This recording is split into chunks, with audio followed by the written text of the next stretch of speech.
এটা আমার মামার বাড়ি। আর এই যে মাটির বাড়িটা দেখছেন, এই মাটির বাড়িটা বহু পুরনো। দিদা বিয়ে হয়ে আসার পর থেকেই এই মাটির বাড়িটা দেখছে। ফোনে শুনেছিলাম দিদা, মাইমা, এমনকি মাও বলেছিল যে মাটির বাড়ির টিনটা এবছর ঝড়ে উড়ে গেছে। কিন্তু এসে দেখলাম যে এরকম অবস্থা, যে একেবারে দেওয়াল ভেঙে পড়ে গেছে, সেটা আর দিদা মাইমা বলেনি। আর আমিও ওটা একবারও চিন্তা করিনি যে বাড়িটা গিয়ে এরকম অবস্থায় দেখব। দেখে এত খারাপ লাগছে। দিদা মামিমা তাই বলছে যে এই মাটির বাড়িটাকে এত যত্ন করেছি, সবসময় পরিষ্কার পরিচ্ছন্ন রাখা, তারপর নেকানো, খড়ি দেওয়া, সব কিছু করেছে।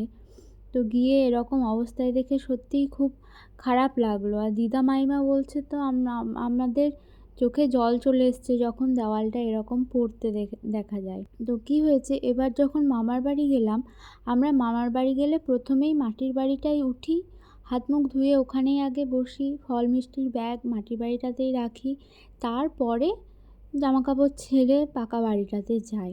তো এইবার আমি তাকাইনি যে ঘরটার কেমন অবস্থা হয়ে আছে। স্বভাববশতই আগে হেলমেট দুটো খুলে, জুতোটা খুলে আমি এই ঘর দিকে ঢুকতে যাই। ঢুকেই দেখি ঘরটার এরকম অবস্থা হয়ে আছে।